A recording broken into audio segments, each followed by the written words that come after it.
Bacana estar com vocês outra vez. Família é projeto de Deus, né? E nem sempre é tão simples. A gente acha que quando Deus tem um projeto com a gente é só ligar o botão e está tudo resolvido, né? Quando a gente pensa, eu lembro na Fidelis a gente discutindo com os alunos lá, né? Isso já faz uns 2 anos, teve um avião que caiu e não foi esse da Voe em Paz, né? Então, teve um outro, né? Que caiu, né? E daí a gente começou a conversar a respeito, puxa, mas se Deus é Deus, Ele bem que podia proteger os crentes, ou seja, salvava os crentes e morria os incrédulos, né? Daí eu falei assim, não era melhor que fosse o contrário? Daí o pessoal leva um susto, né? Mas os crentes já estão garantidos, os outros que não estão, não é verdade? Com família, né? A gente pensa mais ou menos parecido. Não, nós somos crentes, nós embarcamos o caminho com Deus, aí apertar o botão e tudo se resolve. Não é bem assim. Não é bem assim. E vamos conversar sobre esse projeto de Deus hoje, então. Muito bem. A situação de família é preocupante, né? Então, a família não é muito simples. Então, nós vivemos na época do hedonismo. O que quer dizer hedonismo? Nós vivemos prazer. O nosso objetivo é ter prazer, né? Então, qualquer rede social, você tem que curtir. Curtir é o quê? Gostei, foi muito legal, despertou emoção boa. Talvez você está mentindo, mas está curtindo, né? Então, tem que ser tudo, né? Você faz o que te dá prazer. Não gostou, não tem problema, né? Pegou, não gostou, não faz mais. Geração que está no emprego e não gostou, não está mais, né? A mesma coisa acontece com família. Você entende? Não gostou mais, o ambiente está ruim, estou fora. É mais ou menos assim, tá? Sexualidade independente de relacionamento, isso é típico, né? Então as vulgas produções independentes. Como assim? A mulher, né? Pode se aplicar para o homem, mas usando a mulher como exemplo, ela quer ter um filho, né? Ela não se relaciona com ninguém, mas ela quer ter um filho. Então, ela vai produzir independentemente. Vai lá num banco de sêmen, pega lá, faz, né? Negócio, faz acontecer, porque eu estou precisando, eu estou querendo, tá? Papel dos cônjuges, não, entende? Lá atrás estava definido e nem se sabe se estava definido correto, mas hoje a questão muda um bocado. Tá? Então não se tem mais ao certo o que é. Por exemplo, o marido é o provedor do lar. Talvez não. Porque os dois trabalham, o marido perdeu o emprego e a mulher tem um emprego e sustenta a casa. Eu acho que ela vai ter que largar para que ele possa ser o provedor, é isso? Talvez não. Mas lá atrás estava muito claramente definido. Tá? O homem é o sacerdote do lar.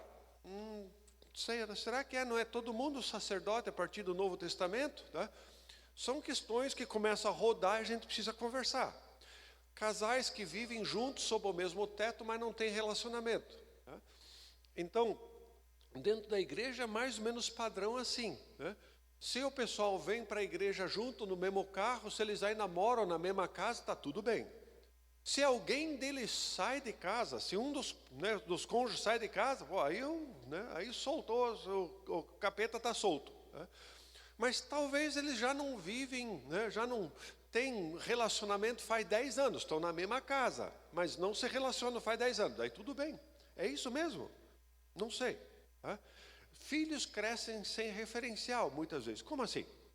Eu lembro na nossa igreja a gente fazia curso de noivos e continua fazendo. Acho que é importante que ninguém, não se faz casamento sem que haja curso de noivos.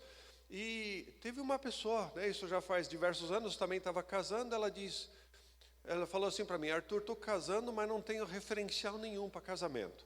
Meus pais não são, os pais da minha noiva também não. Meus avós, né, nem paternos, nem, né, maternos não são e dela também não.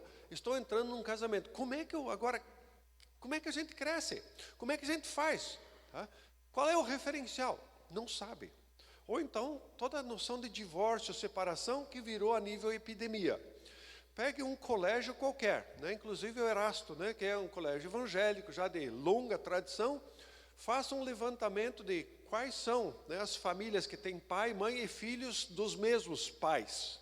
Tá? Já se tornou praticamente exceção. Tá? É quase que uma Babel que está acontecendo. Essa é a realidade que a gente vive. Tá? E daí, tudo bem?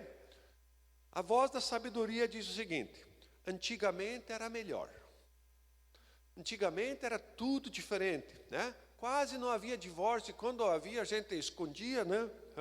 Havia mais relacionamento, havia mais amor. Esse mundo atual é uma perdição. Já escutou isso em algum lugar? Será que é isso mesmo? Será que é isso? Será que é verdade isso, que antigamente era tudo melhor? É verdade que tinha menos divórcio, sim. É verdade que o pessoal saía menos de casa, né? Então, a sociedade atual, que permite muito mais esse tipo de coisa, já não tem esse estigma tão forte, né? Ele permite esse tipo de coisa mais do que antigamente. Mas será que havia mais relacionamento, havia mais amor, essa questão não era sempre igual? Pensa um pouquinho comigo, tá? Quando você pensa numa estatística, né, que fala por que as pessoas se separam, eles colocaram, né, de 10 para 1, o que eram as questões alegadas pelas pessoas. A primeira, problemas com o tempo.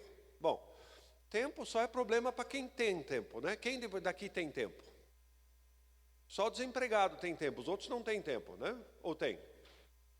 Está lotado, está difícil, está complicado. Na semana que vem, daí quando chega na semana que vem, talvez o mês que vem, né? Talvez daqui a uns 4 anos e assim por diante. Tempo ninguém tem. Expectativa, sim. Expectativa é um negócio complicado, porque você entra num relacionamento com expectativa e nos últimos anos tem se acentuado um bocado na questão sexual, né? Por quê? A pornografia está solta, né? Vê a internet disponível a tudo e todos, e tem muita gente hoje que entra num relacionamento pensando que a questão da sexualidade vai ser como está na pornografia, que é uma tremenda de uma mentira. E daí sempre eles entram, acham que vai ser aquilo, a frustração é enorme, começa a dar, né, problemas enormes. Então, expectativa sim, em relação a muitas outras coisas. Personalidade. Normalmente eu não caso com alguém que tem o mesmo tipo de eu, né? O mesmo tipo de personalidades que eu. Por quê? Porque é guerra. Então, eu caso com alguém diferente, supostamente para complementar. Mas na hora de complementar também, nem sempre complementa. Porque eu penso que o outro deveria agir como eu estou imaginando e não age. Tá? Questão de abuso. Tá? Não é só abuso físico, mas abuso de tudo quanto é tipo. Verbal, autoridade, assim por diante. Depois, vícios, né? Sem comentário, né? Problemas de amizade, por exemplo, que você tem um relacionamento mais próximo e às vezes mais íntimo com pessoas fora do casamento que dentro, ou da própria família. Questões sexuais, a gente já falou um pouco sobre isso, né? Problemas familiares, ou seja, eu ouço mais a minha mãe, o meu pai, do que o meu cônjuge. Tá? Todo dia tem que ir lá pedir a bênção, né? Ali e não em casa, você entende? Aí começa a ver um pouco mais, onde é que está a fidelidade? Problema de comunicação, isso ninguém tem, não precisa falar, tá? E problema financeiro, então, também só quando tem dinheiro, né? Então, quando não tem, não é problema financeiro, mas a ausência dele. Claro, como é que é prioridade? Quem investe o quê? Tá? O que eu valorizo, né? Talvez o meu cônjuge não valorize, assim por diante. Tá? Então, lá em casa, meu filho e eu, nós temos 2 problemas. Nós temos, na verdade, um problema, né? Então, a única coisa que a gente compra basicamente é livro, né? Só que a esposa não curte tanto livro, né? Ela lê também, mas ela curte outras coisas, daí é prioridade. Não, isso aqui agora é uma chance, é um desconto incrível, mas precisa mesmo, né? Esse precisa mesmo depende muito de referencial, e vocês sabem do que a gente fala, né? Com outras áreas assim, né?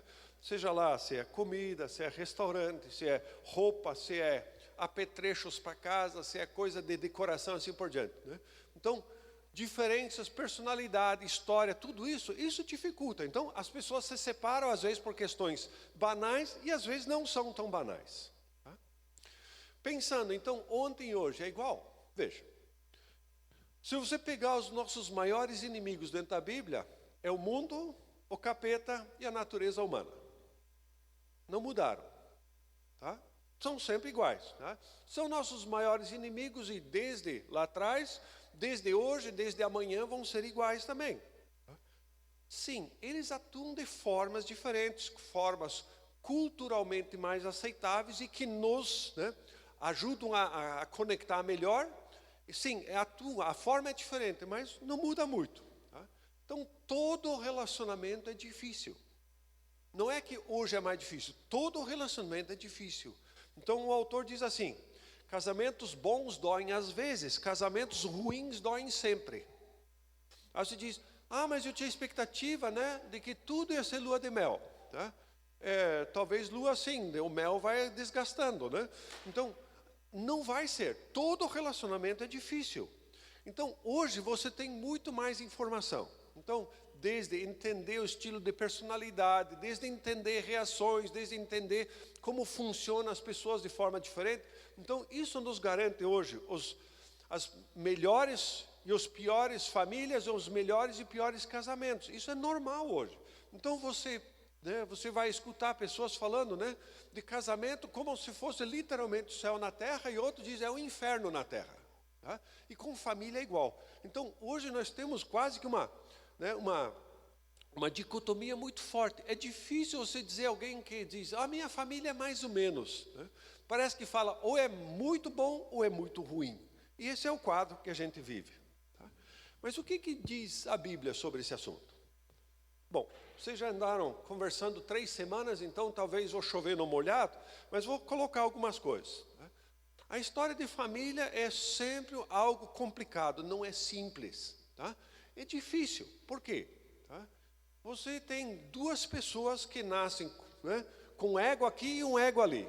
Você tem pessoas que têm uma história aqui e outra história ali. Aí você junta as pessoas e agora você diz, a partir de hoje, então todo mundo esquece, né? É lindo, né? Você vai se complementar e tudo vai ser maravilhoso. Não vai ser, é complicado. Talvez você chegou até a pensar, puxa, será que Deus não podia ter inventado alguma coisa mais fácil? Não seria melhor, alguma coisa mais tranquilo? Não sei. Deus é que sabe. Tá? Então, Deus programou o casamento. E Ele programou a família. Então, a família tem que iniciar com Deus. Ele pensou, Ele organizou, Ele visualizou como podia ser. E Ele tem a família com determinado propósito. Muitas vezes nós, e por causa da expectativa gerada pela sociedade, nós temos a ideia de que família vai gerar alguma coisa. Tá? Por exemplo, é você casar para ser feliz. É muito comum você ter alguém muito apaixonado que diz assim, né? Cara, não posso viver sem você. Às vezes, nossa, que lindo. Lindo, na verdade, nada, é egoísta. Eu não posso viver sem você. Estou pensando em mim, você que se dane.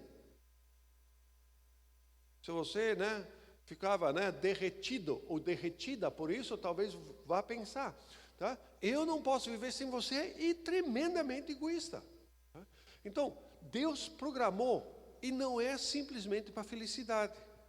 Isso é o que nós imaginamos, não foi o que Deus pensou. Então, nós talvez precisamos reprogramar o nosso cérebro. Tá? Então, eu preciso pensar o que Deus quis com o casamento. Então, só assim o casamento vai funcionar de modo adequado. Se você pega uma outra fonte, como a sociedade, como a expectativa talvez que exista dentro de mim, a frustração vai ser maior. Então, nós precisamos começar em Gênesis ali, antes de entrar o pecado, como Deus tinha planejado. Qual que é a ideia? Então, alguns princípios que a gente pode buscar de lá, né? E algumas das ideias, né, que eu pego aí, né, alguma coisa eu copiei, adaptei de Luiz Saião, um amigão nosso aí. Né? Então, em conversa com ele, às vezes uma publicação dele, uma conversa, uma palestra dele, a gente cata e dialoga sobre alguma dessas coisas. Então, Gênesis 1, quando Deus cria o ser humano, diz assim, façamos o ser humano a nossa imagem, ele será semelhante a nós. Dominará sobre os peixes do mar, sobre as aves do céu, sobre os animais domésticos, sobre todos os animais selvagens da terra e sobre os animais que rastejam pelo chão. Assim Deus criou os seres humanos à sua própria imagem, a imagem de Deus os criou. Homem e mulher os criou. Então os abençoou e disse, sejam férteis e multipliquem-se, encham e governem a terra, dominem sobre os peixes do mar, sobre as aves do céu e sobre todos os animais que rastejam no chão. Muito bem, vamos pensar um pouquinho. O que nós temos?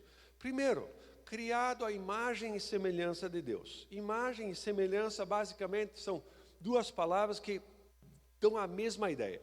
Então, Se nós somos imagem, se nós somos semelhantes a Deus, a ideia é, como Deus é, agora a família vai ser. Então, de um modo geral, como Deus é, agora nós como família vamos ser. Como assim? Deus é triuno, é Pai, é Filho e Espírito Santo. Claro, eles existem em outra dimensão, nós não sabemos exatamente como eles se relacionam entre si, mas a ideia é de que eles se relacionam, e a gente percebe isso principalmente no Novo Testamento, nos Evangelhos, onde Jesus fala da relação dele com o Pai. Então, Deus é um ser em comunidade, ou seja, é um amor eterno, é um relacionamento eterno entre eles, compreensão e tudo isso. Então, a família agora vai imitar essa dimensão comunitária de Deus. Aí você vai dizer, puxa, mas isso é relativo, porque Deus é de outra dimensão, a gente não sabe bem como ele se relaciona, é verdade. Tá? Mas o princípio por trás, Deus é um ser em comunidade e nós como seres humanos também. Então, família tem essa noção, existir em comunidade. Segundo, nós somos criados diferentes. Nós não somos iguais e não devemos ser iguais. Mas o fato de ser diferente não significa que um é melhor do que o outro. Isso fica muito patente quando existe um conflito. Né? Veja, quando existe um conflito entre algum elemento da família, seja homem, a mulher ou com os filhos, e daí a gente usa, para detonar o outro, a gente usa aquelas palavras fortes. Porque você sempre e você nunca.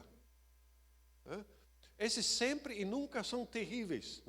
Então, claro que eles são uma maneira de dizer, mas é uma maneira de humilhar o outro. Você sempre e você nunca. Ou seja, eu faço e você não faz. Ou eu não faço e você faz, o contrário. Então, o que você tem? Basicamente, você se julga, eu faço certo e você faz errado. No conflito fica muito patente isso. Não. Você é criado diferente porque as funções são diferentes e elas são diferentes para se complementar. Não é para ser um igual ao outro, porque quando um é igual ao outro, não precisa do outro. Então, nós devemos ser diferentes e respeitar o diferente também. Tá? Então, homem e mulher têm visões diferentes a respeito de si mesmos e de muitas coisas. Deixa eu dar um exemplo. Lá na Cruz Verde, onde a gente participa, em 82 foi criado um ginásio de esportes. E do lado tem uma cozinha. E naquela época, e não sei se só naquela época, mas quem organizava, quem planejava, era tudo os homens que faziam. Muito bem. Então, quem conhece lá, tem o ginásio de esportes, tem uma entrada para a cozinha do lado, meio em diagonal. E é incrível, aquela diagonal ali sempre trava. Nós temos o salão em perpendicular, são as salas de escola dominical ali. Colocaram a churrasqueira do lado ali da escola dominical. Se colocasse ela para o outro lado, tinha mais vento, você entende? Tudo podia ser melhor.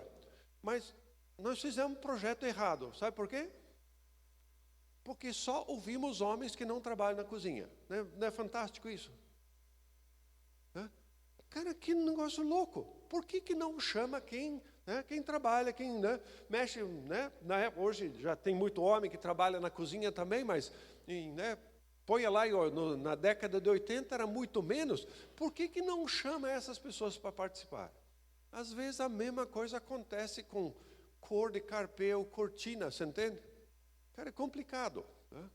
Então, se você me chamar para decidir que cor que as coisas devem ser, é complicado. Então, por quê? Porque eu sou esteticamente inabilitado. Sabe o que é isso? Então, para mim, toda roupa combina.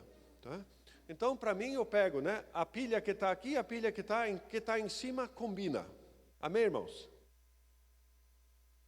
Não tem muitos adeptos no meu caso, Então, eu estava saindo de casa, hoje, daí a minha esposa diz, e daí como é que tá? Tá bonito, tá? Falei, mas o que quer dizer que você está bonito, Eu falei, não, você deixou de lado a roupa de ogro, Falei, tá bom, Então, muito obrigado, a parte que me toca, família é bom porque a gente fala as coisas com sinceridade, Você sabe exatamente o que o outro está pensando, Então, você vê as coisas de diferentes maneiras, e nós funcionamos diferente, nós percebemos as coisas diferentes.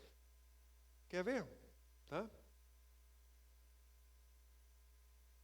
Não está muito claro, Mas é mais ou menos como uma mulher se olha, né? Então, principalmente quando ela comeu um brigadeiro.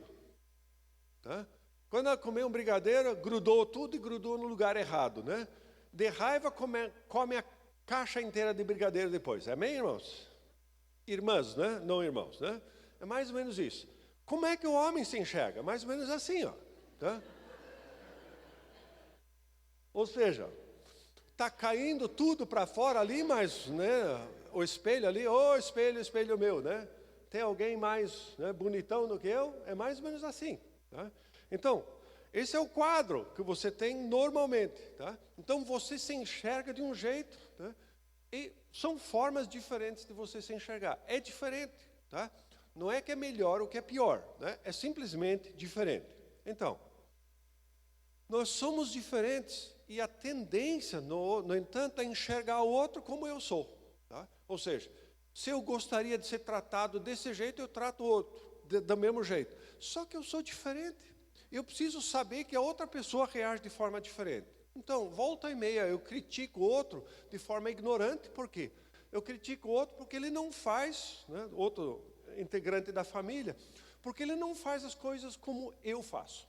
Porque ele não faz as coisas do meu jeito. Mas ele é diferente, ele vai fazer diferente e tem percepção diferente. A começar pelo gosto de, né, mais pimenta, menos pimenta, mais sal, menos sal, né? Mais capim sobre a mesa, menos capim.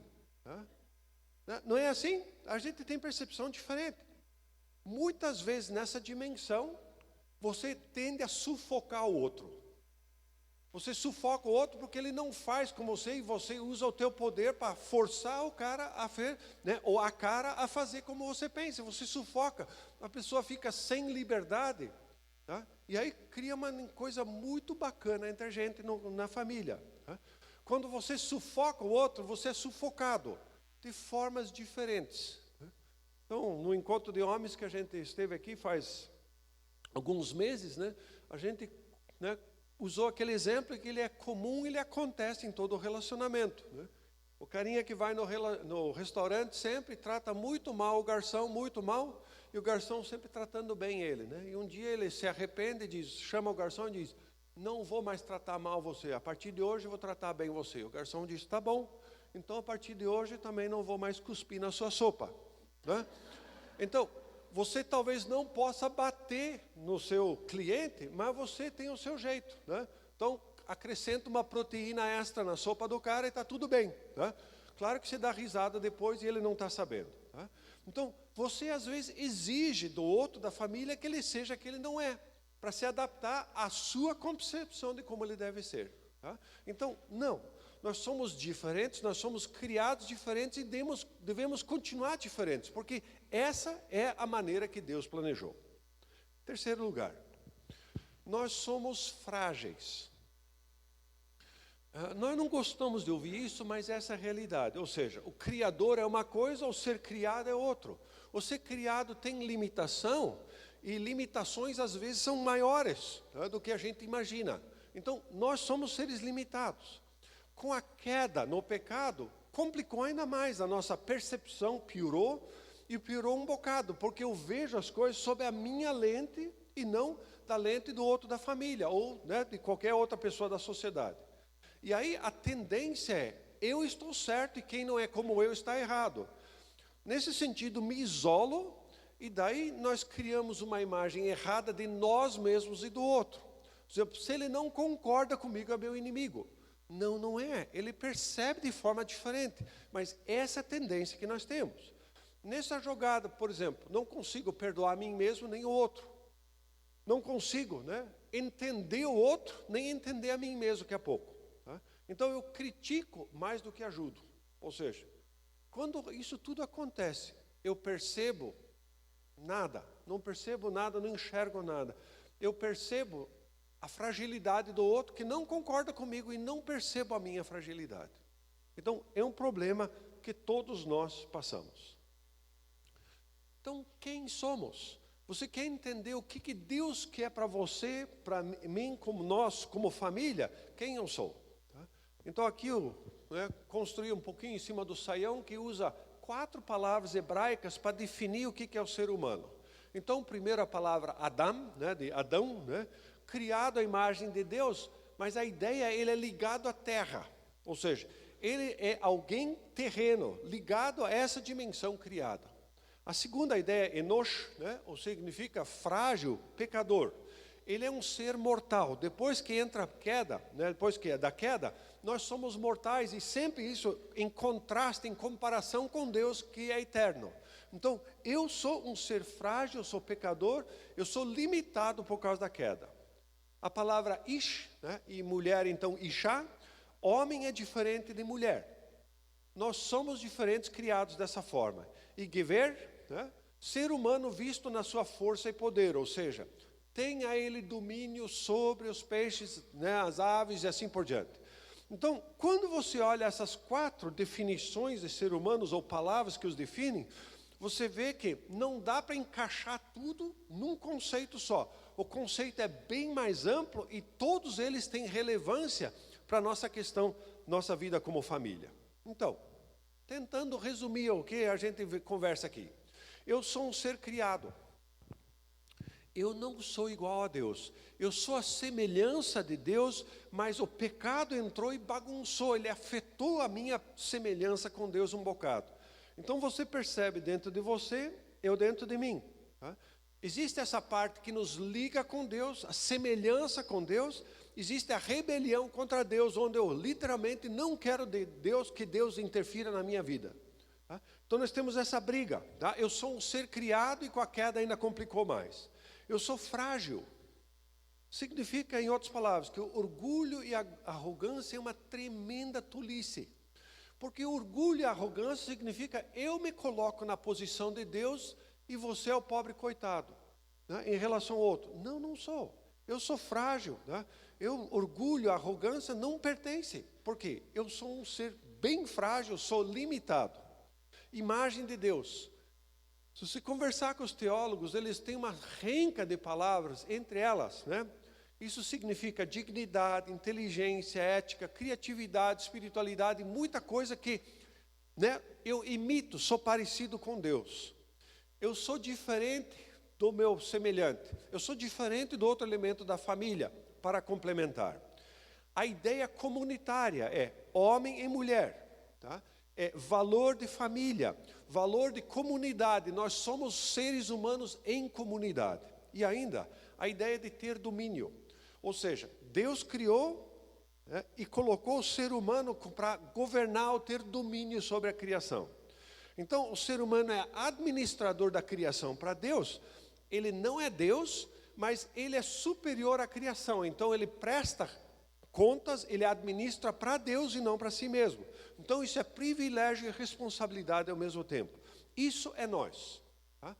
Que implicação isso tem? Tá? Tem um monte de implicações para a gente, nós vamos olhar algumas. Tá? Então, por exemplo, a questão da criatividade. A criatividade é a base da arte e de muita outra coisa. Tá? Você tem alguma coisa, você tem uma sequência das coisas, você começa a ser criativo, talvez a gente fizesse uma sequência diferente, aí a coisa começa a melhorar. Toda a questão da arte, nem tudo é funcional. Então nós precisamos desse aspecto de arte, porque senão a gente morre. Então isso é por causa da semelhança de Deus nessa questão da criatividade. A autoconsciência, ou seja, eu consigo olhar para mim, analisar coisas, ver, cara, isso aqui eu faço bem, isso aqui eu faço errado, aqui eu estou movido por motivações para cá e para lá, tá? Ou seja, é base de toda a psicologia, vem da imagem de Deus. A inteligência, tá? Então, a base da razão e da ciência. É incrível quanta coisa boa não sai da ciência.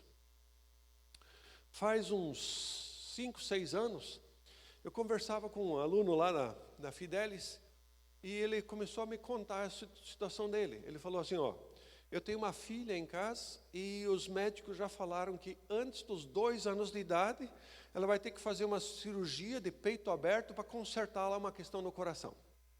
Falei, mas que negócio de dureza, né? Então, antes dos 2 anos, cirurgia de peito aberto, complicado. Aí eu falei, ó, eu tenho, né, o irmão da Mariana, ele é cardiologista, ele tem uma clínica, e talvez ele pudesse ajudar. Né? Eu fiz contato com ele e disse, sim, nós temos alguém aqui que é especialista, é um cardiologista pediatra.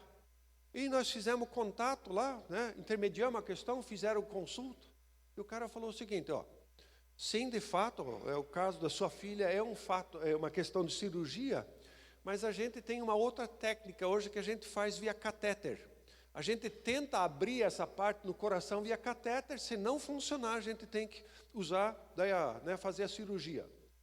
E depois de uns 2 meses, então, conseguiram marcar a cirurgia, ele fez e um dia, eu converso com ele está feliz da vida, diz, cara, deu certo. Foi via catéter, ele diz, eu não sabia quanto que minha filha estava sendo freada por essa situação. Virou um furacão lá em casa. Que coisa linda, coisa da ciência. Que coisa linda, o que Deus permitiu que o ser humano fizesse por causa dessa capacidade de inteligência. Moralidade, ou seja, o que é certo, o que é errado. A base de toda a ética, isso Deus colocou em nós.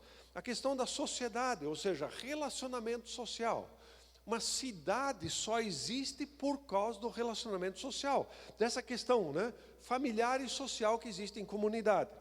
A questão do domínio, ou seja, a base para a economia, para a ecologia, ou seja, você vai dominar, você vai ter domínio sobre, que vai permitir que você busque os recursos, mas também que você não arrebente os recursos para a próxima geração. Isso é outra vez criado à imagem de Deus. E por último, a questão da espiritualidade, ou seja, a base da fé e da relação com Deus.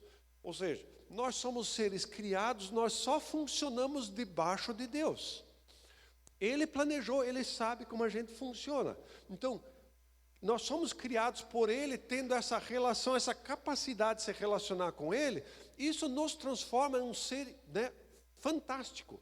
Ou seja, essa foi a ideia de Deus com o ser humano e com a ideia de família, que é juntar seres humanos. Aí você diz, não, tudo bem. E daí? Bom, assim foi criado, assim era perfeito. Só que aí entra o pecado. Aí entra a nossa rebelião contra a autoridade de Deus e nós dizemos, Deus, você pode até ser Deus, mas aqui você não manda. Quem manda aqui sou eu, Ou seja, eu sou autoridade, eu que vou definir o que é certo e o que é errado. Bom, aí significa que a família não vai mais ser modelada por Deus, ela vai ser modelada por o que o meu próximo começa a achar. Se você quer um exemplo bíblico, para mostrar isso em outra área, mas simplesmente para ilustrar isso, você vai lembrar lá de 1 Samuel 8, o povo chega para Samuel e diz, nos dá um rei conforme o tem as outras nações. Aí diz, não, cara, o rei é determinado por Deus como deve ser. Ele diz, nós não queremos o modelo de Deus, nós queremos o modelo das outras nações. É só ler a história de Israel adiante ali, a nhaca que dá daquilo. Com a família é a mesma coisa, Deus programou a coisa. E quando você agora diz, Deus, você não manda aqui na nossa relação, eu estou pegando o modelo de família de um outro local, só pode dar a mesma, o mesmo problema que a questão da dinastia, ou a questão do reinado em Israel. Então, a imagem de Deus colocada em nós sofreu muitas consequências, foi manchada pela entrada do pecado. O que tinha todo o potencial para o bem, agora tem o potencial para o bem e para o mal. Como que seria isso na prática? Então, voltando para o mesmo quadro, a criatividade que, era a origem, a fonte da arte, agora é usada para o mal e para a destruição. Que negócio louco! Eu uso, por exemplo, a arte, a capacidade de produzir algo belo, eu uso agora com motivo errado. Eu uso para sensualidade, eu uso para um montão de coisa errada. Essa autoconsciência de eu saber, de eu olhar para mim mesmo e avaliar o que é bom, o que é ruim dentro de mim, então ela agora se torna uma expressão do egoísmo. Então a frase muito conhecida do nosso lobo, vocês vão ter que me engolir. Ou seja, eu estou certo, eu mando, e você tem a chance de me engolir ou sair fora. Porque é desse jeito que vai ser. Não é para ser assim, mas se tornou. A inteligência, você usa agora a inteligência, ao invés para o bem, você usa para o mal. A gente lembra de Santos Dumont, que inventou o avião, e quando ele viu que o avião passou a ser usado para a guerra, ele se suicidou. Ele diz, não era para ser isso. Ou seja, foi criado com uma ideia, agora é utilizado de outra forma. A questão da moralidade. Tá? Então, a liberdade que você tem de escolher, ela caminha para a libertinagem. Ou seja, eu quero ter direito sem responsabilidade. A questão da sociedade, ou seja, é um negócio terrível que a gente tem hoje, que as relações sociais, elas se tornam meramente, tá, assim, interesseiras. Eu sou amigo seu, me relaciono com você porque você traz vantagem para mim. A hora que eu tiver que investir mais do que eu tenho, né, do que eu estou recebendo, acabou o relacionamento. Tem muito casamento que funciona assim. Tá? Então, eu não posso viver sem você porque você me traz muito benefício. Hora que, por algum motivo, seja doença, seja por alguma daquelas questões que a gente viu lá de personalidade, de prioridade, assim por diante, for diferente, eu tenho que investir mais do que eu tenho retorno, acabou o casamento, porque o casamento é egoísta. Então, você vê essa dimensão da sociedade que as relações, elas se tornam opressoras. Eu estou com você porque eu tenho vantagem. Né? É lindo você escutar isso. Né? Então, eu tenho relacionamento com você porque é lucro para mim. A hora que eu tiver que investir mais, acabou. A questão do domínio. Tá? Dominar se tornou, então, muitas vezes abuso. Tá? Eu estou fazendo porque isso é bom para mim e a próxima geração não interessa, a questão da ecologia, mas mesmo hoje. Tá? Então, não é incomum que você tenha pessoas, né, na relação de poder, se eu hierarquicamente estou a favor, eu estou acima de você, eu aproveito e piso em você. Tá? Então, na maneira como a gente trata, talvez uma diarista, uma empregada, ou alguém que cuida do trabalho da gente, faz a limpeza, assim, a gente pega e trata, né? Bom, isso aqui é simplesmente uma pessoa daquele jeito, merece ser pisada. Não, não é desse jeito. Tá? Pode e deve ser diferente. E a sociedade parece que está tão doente nesse sentido, que você percebe que as pessoas que estão em uma situação social ou hierárquica inferior, elas já se encolhem. Então, quando eu era diretor da Fidelis, eu tomei como princípio para mim que toda vez que eu passasse por alguém, né, chegasse na faculdade lá e visse alguém do pessoal da limpeza, eu ia conversar, ia tentar, né, estabelecer um relacionamento, né? E meio que na bagunça, né? Então, às vezes tinha horário lá que era de saída, né? O pessoal tinha que bater o ponto. Às vezes estavam as 4, 5 esperando lá o horário certo para apertar o dedo ali para marcar o ponto, né? Eu passava por elas e dizia: opa, são as 4, 5 juntos, já estão fazendo motim, já vou falar para a direção aqui tomar providência. Não sei o quê. Tá? O que acontecia? Eu chegava na faculdade, você percebia assim o olho do pessoal procurando você. Será que se vai me ver? Será que se vai falar alguma coisa? Tá? Então, você percebe que, né, alguém, né, numa posição inferior já não espera que você fale, que você se relacione com a pessoa, e a pessoa já espera. Negócio bacana, criou esse ambiente. Né? Então, já não sou diretor faz um bom tempo. Você encontra na rua alguém, dos funcionários que trabalhavam na limpeza, né? Ah, lá te cumprimenta, né? Oi, Arthur, tudo bem com você e tal? Coisa bacana, é isso, essa é a ideia. Tá? E a questão da espiritualidade, do relacionamento com Deus, na hora que eu tiro Deus fora, fica um vácuo, ele é preenchido por outros deuses. Esses outros deuses podem não ser um ídolo na sua casa, né? Mas pode ser com prioridades, com questão financeira, com questão de prazer, com tantas outras coisas. Tá? Então veja, tudo aquilo que foi criado bom, com potencial para o bem, o pecado agora vira e ele se torna com potencial para o mal. E eu preciso agora brincar dentro dessas duas esferas. É só deixar o barco correr que você vai tender para o lado do mal, obviamente, porque o modelo que a gente adota é da sociedade.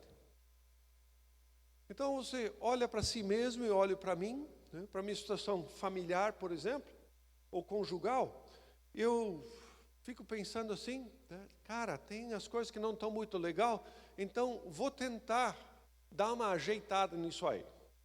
E eu achei uma expressão que é muito antiga, que já entrega a idade da gente, né?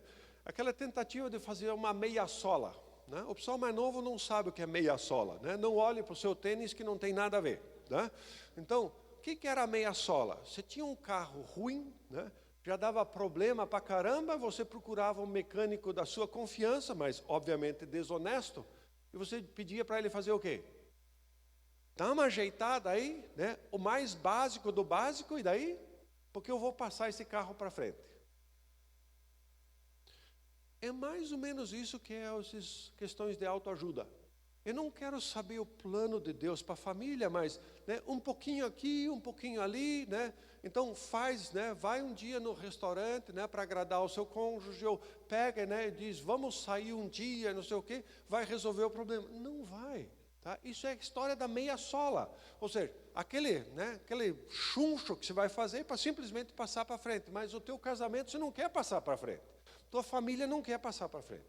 Então, sem conhecer Deus, sem conhecer a palavra de Deus, o que Ele fala sobre o casamento, não tem como consertar relacionamento. Porque se vai consertar ele, né, vai ser né, só aquele jeito, né, vamos passar para frente, não tem jeito.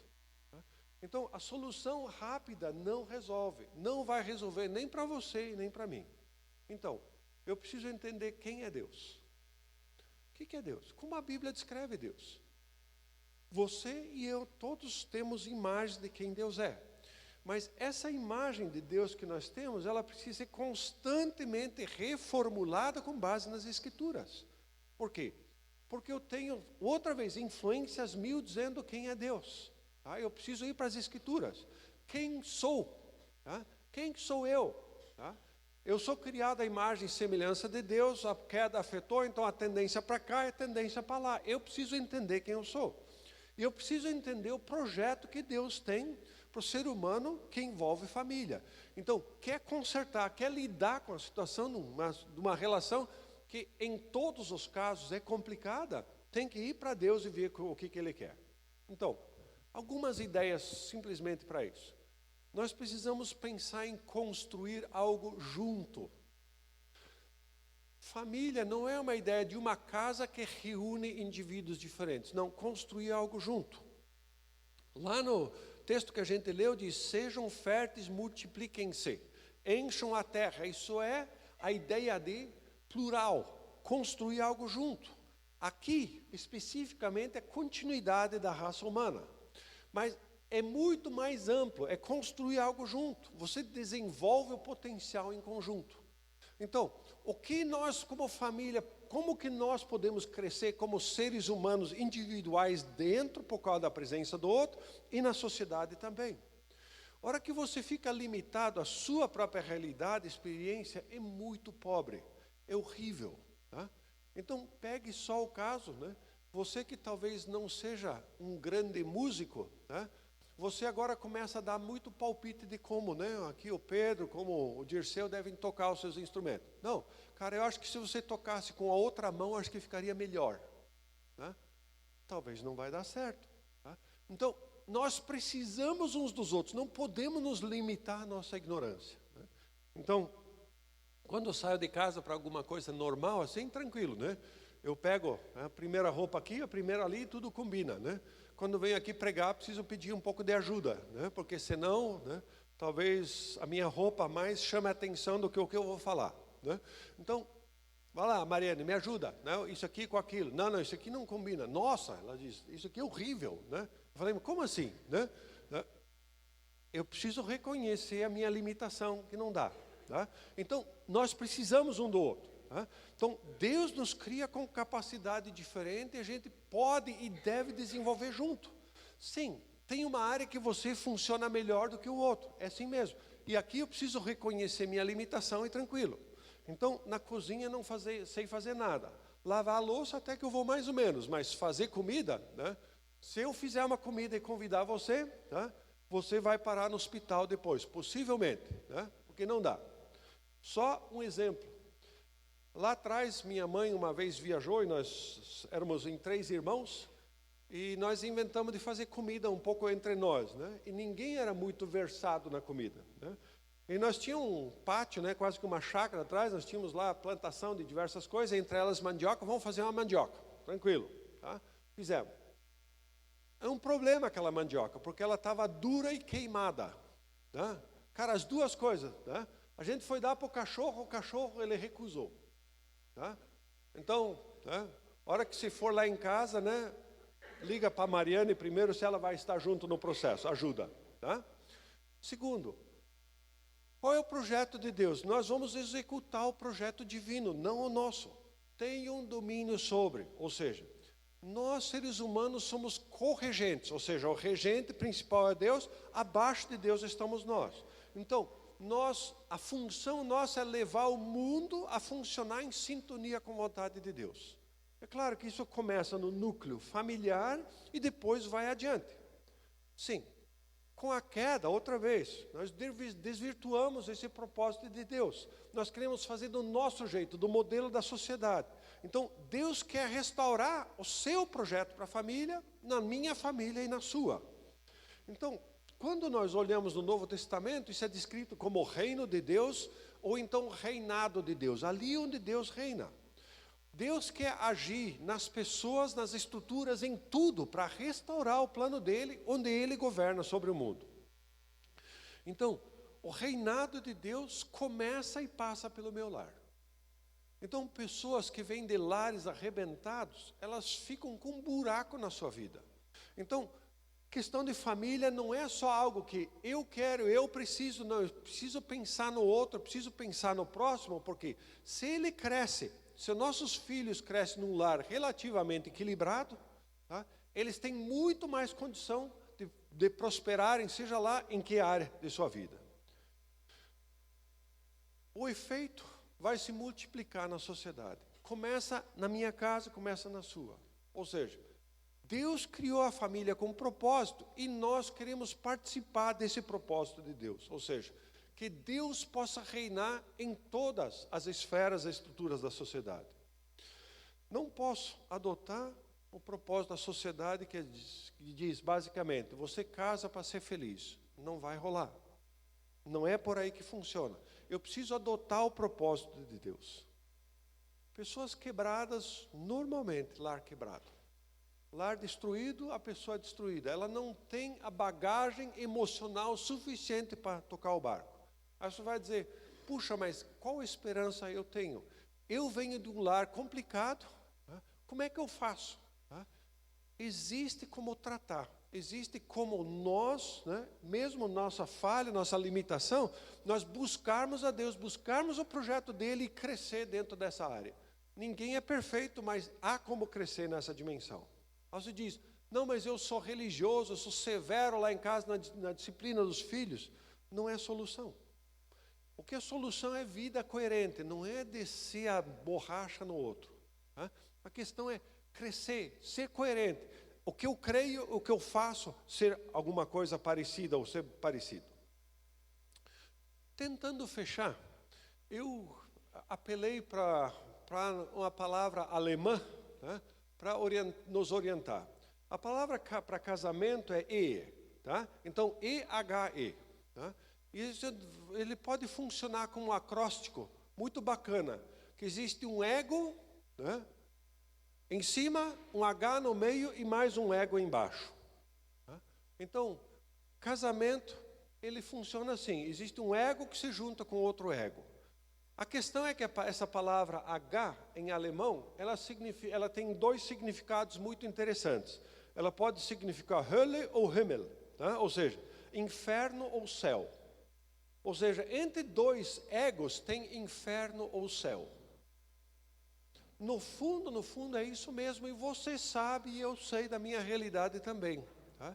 Ou seja, quando os egos, cada um busca para o seu, né, cada um só se interessa pelo seu, você tem literalmente o inferno dentro de casa. Quando um está buscando, pensando no outro, assim por diante, a coisa melhora muito. Todo mundo se casa por amor. Amor próprio. Todo mundo se casa por amor. Diz, não, para mim é muito legal, você entende? Eu vou ganhar muito em me casar com você. Isso é assim. Se no processo do seu casamento e do meu, a gente não aprender a direcionar o amor pro cônjuge e depois para a família mais ampla, para os filhos, o casamento acaba. Tá? Casamento, ele pode ser céu ou inferno. A decisão é minha, ela é a sua. Então, Deus tem um propósito maravilhoso e é céu. Mas um céu que não é sem dificuldades. Tá? Por quê? Porque a queda desvirtuou esse projeto de Deus, porque nós somos agora seres limitados, seres rebeldes contra o que Deus quer, e isso traz dificuldades. Tá? Mas o céu e o inferno agora são colocados diante de mim e diante de você. Eu preciso optar pelo projeto de Deus para a família, que certamente vai exigir esforço, vai exigir trabalho, vai exigir disciplina, vai exigir, às vezes engolir um monte de sapo, porque não vai ser exatamente da maneira que eu penso e que eu acho que deve ser, mas ele pode se tornar inferno também, onde eu simplesmente descarto o que Deus pensou e diz, aqui quem manda sou eu. Não vai haver céu na família sem empenho, sem esforço, de todas as partes. Então, o que a gente pode fazer? Em primeiro lugar, sintonia com Deus. Ou seja, eu estou disposto a viver pelos padrões de Deus. Eu quero viver a questão da família como Deus planejou. Eu digo daí, cara, eu preciso de você. Deus me ajuda. Tá? Então nós cantamos uma música, que Cristo move as montanhas, ou seja, todo mundo precisa de esperança. Tem esperança para a sua família, tem esperança para a minha. Nenhuma de nossas famílias é perfeita, mas há como crescer. Então, sintonia com Deus é a melhor coisa. Segundo, praticar o amor. E o amor é voltar-se para o outro, não amor próprio. Você abandona o egoísmo. Então, a Mariane leciona musicalização infantil já faz quase 20 anos, E você percebe, de vez em quando, ela conta comigo, como às vezes você tem a nítida impressão de que o filho existe por causa dos pais. Não, obviamente, não. Mas os pais querem ter um filho, uma filha, simplesmente porque é bom para eles. Eles não pensam no filho, tá? Eles não educam. E eu às vezes falo, que a impressão que eu tenho é que nós temos hoje uma geração que não tem pais, mas tem avós. Ou seja, os pais trabalham fora, obviamente, por causa da necessidade, às vezes nem por necessidade.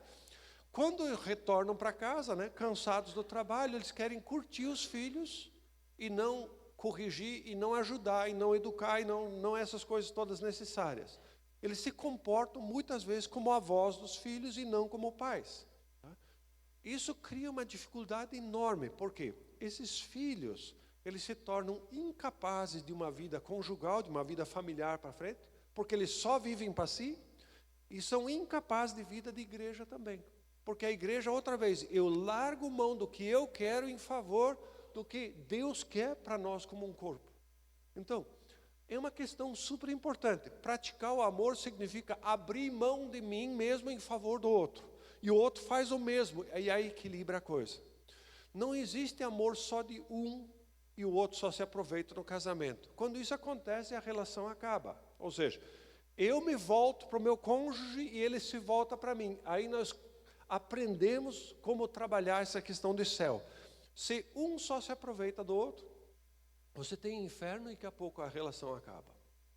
Em último lugar, a questão de exercer o domínio é viver pelos padrões divinos. Exercer domínio é Deus colocou que nós somos administradores da criação para Ele. Ou seja, se você está administrando a sua família, você não faz porque é melhor para mim. Você faz porque isso está de acordo com o propósito de Deus. Você está administrando, seja lá o que se faz, sempre debaixo de Deus. Então eu me lembro de Michael Gorin, que tem diversos livros escritos aqui, e um professor de teologia dos Estados Unidos, ele falou assim, quando ele entra para lecionar na faculdade dele, lá na universidade, ele diz, o que nós fazemos sempre, nós pegamos, antes de começar a aula, a gente liga uma vela. Aí você diz, puxa, mas os caras são espíritas? Não, não tem nada a ver. Ele diz, essa vela, ela lembra a luz, ela lembra Jesus, como a luz, e diz, nós ligamos essa vela para sempre nos lembrarmos de que nós estamos falando sobre Deus, sobre Bíblia, sobre teologia, na presença do próprio Deus. Então a vela está só ali para nos lembrar, nós não fazemos nada aqui nessa sala de aula, a não ser conversar, dialogar, analisar, debater na presença de Deus. Ele está aqui, nós não estamos falando de uma coisa, Ele está presente aqui. Eu acho que a ideia de família é mais ou menos a mesma coisa. Ou seja, Não há como conversar, dialogar, analisar, viver a história de família, sem lembrar de que o arquiteto, aquele que planejou a família, está aqui entre nós, olhando e querendo nos ajudar e também nos corrigir nossa maneira de pensar sobre família. Ou seja, família é projeto de Deus. Não é simples, mas ele pode ser um reflexo do que o céu vai ser para nós. Ou seja, se você e eu, nós conseguirmos viver pelos parâmetros de Deus para a família, a hora que se for para a vida eterna, você vai chegar lá em cima e você vai dizer, nossa cara, cheguei aqui sem muito choque cultural. Por quê? Aquilo que eu vivia, continua vivendo lá. Essa questão de relação, de buscar o bem do próximo e não eu. Tá? Então, o meu pedido por mim, por você, por nós, família, projeto de Deus. Não simples, complicado, mas tem como caminhar na direção de ser esse projeto de Deus. De maneira que você e eu, nós não soframos um choque cultural quando a gente partir para outra dimensão. Que Deus nos capacite e nos ajude nesse processo. Vamos orar? Deus, o Senhor planejou a família, o Senhor planejou a nossa vida. E nós bagunçamos com o seu projeto quando nós optamos por tirar o Senhor fora e fazer o que nós quisermos. Nós optamos porque nós queremos do nosso jeito, que o Senhor não manda aqui na nossa vida e nos nossos afazeres, inclusive em nossa família. Nos perdoa. Quando por motivos diversos nós nos deixamos influenciar, fomos levados por outros parâmetros de vida, outros parâmetros de família que não do Senhor. Nos ajuda a crescer, nos ajuda a captar melhor e nos dá a força para fazer.